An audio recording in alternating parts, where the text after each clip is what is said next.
پپو نے کچھ دوستوں کی دعوت کی تو ایک دوست نے پوچھا، آج تو بڑی پرتکلف دعوت کھلا رہا ہے، اتنے پیسے کہاں سے آئے تیرے پاس؟ پپو: یار میں نے میچ پر شرط لگائی تھی، وہ میں جیت گیا تو میں نے سوچا حرام کے پیسے ہیں، کیوں نہ حرامیوں پر لگاؤں۔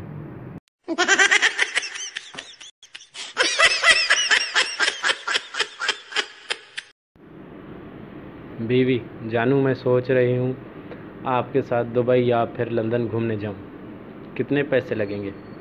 شوہر: کوئی پیسے نہیں لگیں گے۔ بیوی حیرانگی سے: وہ کیسے جانو؟ شوہر: کیونکہ سوچنے کے پیسے نہیں لگتے۔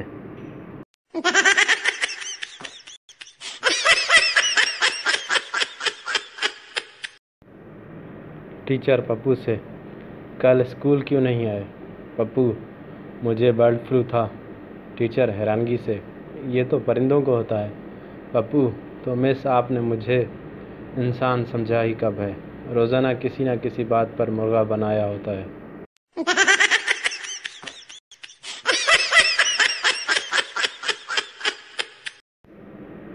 ایک آدمی اپنی بیوی کو دفنا کر گھر آیا تو آسمان پر بادل گرجنے لگے، بجلی کڑکی اور طوفان آ گیا۔ آدمی نے آسمان کی طرف دیکھا اور کہا، لگتا ہے پہنچ گئی اوپر۔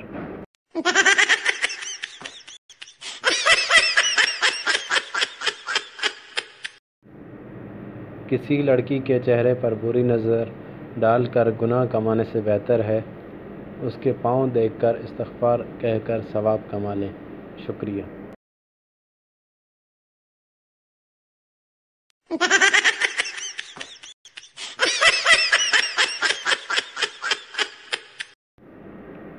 بیوی: سنا ہے مریخ پر کوئی زندگی نہیں۔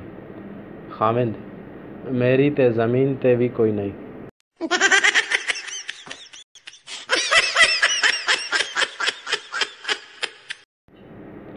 اصل جنگ تو تب شروع ہوتی ہے جب مہمان جاتے ہوئے 1000 روپے دے کے کہتے ہیں، سب بہن بھائی آپس میں بانٹ لینا۔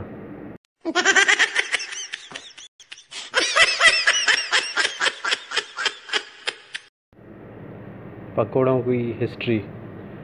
میں نے کہیں پڑھا ہے کہ 1920 کے لگ بھگ کراچی کے علاقے لیاری میں ایک مکرانی بیسن کو مختلف شکلوں میں گرم تیل میں ڈال رہا تھا۔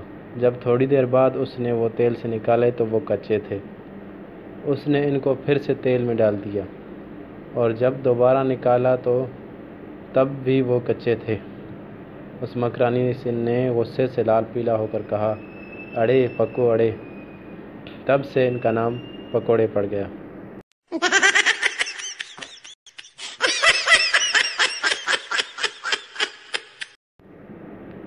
آپریشن سے پہلے ڈاکٹر نے پھولوں کے ہار منگوائے۔ مریض: ڈاکٹر صاحب یہ کس لیے منگوائے ہیں؟ ڈاکٹر: آج دراصل میرا پہلا آپریشن ہے، اگر کامیاب ہو گیا تو میرے لیے، ورنہ پھر تمہارے لیے۔